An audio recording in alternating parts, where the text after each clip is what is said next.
রাজধানীর ধানমন্ডির ranks KV square ভবনের ১২ তলার একটি রেস্তোরাঁ, নাম দি ডার্ক রেস্টুরেন্ট। এখানে একান্তে সময় কাটানোর জন্য রয়েছে বিশেষ কেবিন। সেই কেবিনের সন্ধানেই সময় সংবাদ রেস্তোরাঁটিতে।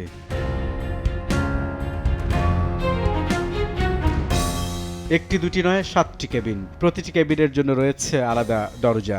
একই রেস্তোরাঁর ভেতরে দুই ধরনের ব্যবস্থা। গোপন কেবিনের পাশাপাশি সময় কাটানোর জন্য আছে খোলা জায়গাও। তাহলে এই বিশেষ কেবিনের বিশেষত্ব কি?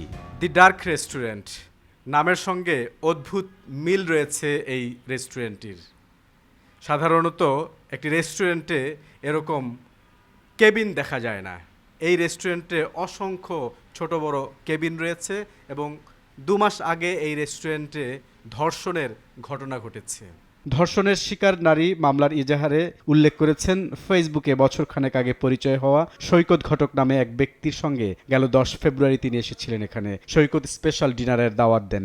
রেস্টুরেন্টে নিয়ে অনেকটা জোর করে ঠোকানো হয় একটি গোপন কেবিনে। স্পেশাল সেই ডিনার অর্ডার করার ৪০ মিনিট পর টেবিলে আসে খাবার। এই সময়ের মধ্যেই করা হয় ধর্ষণ।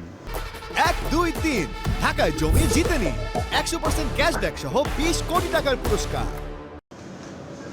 ঘটনার পর ভুক্তভোগী ওই নারী রেস্তোরাঁ থেকে বের হয়ে বাসায় ফিরে যান। এজাহারে উল্লেখ করেছেন ঢাকা থেকে গ্রামের বাড়িতে যাওয়ার ২০-২৫ দিন পর তিনি অসুস্থ হয়ে পড়েন। বিষয়টি সৈকতকে জানালে ঢাকায় আসতে বলেন। মোহাম্মদপুরের সিটি হাসপাতালে নিয়ে যাওয়া হয় ভুক্তভোগীকে। চিকিৎসকের দেয়া টেস্ট করানো হয় শঙ্করের ইবনে সিনা হাসপাতালে। জানতে পারেন তিনি গর্ভবতী।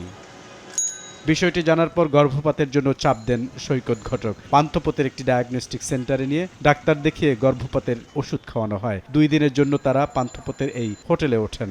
এই অবস্থায় আবারও ধর্ষণ করা হয় তাকে। অবশেষে ১৪ মার্চ মিরপুরের একটি হাসপাতালে নিয়ে গর্ভপাত করানো হয় এবং বিয়ের প্রতিশ্রুতি দিয়ে তাকে বাড়ি পাঠিয়ে দেওয়া হয়। বিয়ে না করে টালবাহানা করায় ১৯ এপ্রিল রাজধানীর ধানমন্ডি থানায় মামলা করেন ভুক্তভোগী নারী। গ্রেফতার করা হয়েছে সৈকত ঘটক এবং রেস্তোরাঁ মালিক শরীফুদ্দিন তুহিনকে। সৈকত ঘটক তাকে গ্রেফতার করেছি অভিযান চালিয়ে। তারপর এই সহায়তাকারী যিনি আছেন দ্য ডার্ক রেস্টুরেন্টের মালিক, তাকে আমরা পেয়েছি, তাকে আমরা গ্রেফতার করেছি এবং আদালতে তাদেরকে ফরওয়ার্ডিং দিয়ে পাঠিয়েও দিয়েছি, সোপর্দ করেছি। পুলিশ বলছে রেস্তোরাঁর এই পরিবেশে যে কোনো ধরনের অপ্রীতিকর ঘটনা ঘটতে পারে। গুহা প্রকৃতির একটি জায়গা, সেখানে উঁচু উঁচু সোফা দেয়া, তারপর পার্টিশন দেয়া, সেখানে শুধুমাত্র কাপড়রা প্রবেশ করে থাকেন।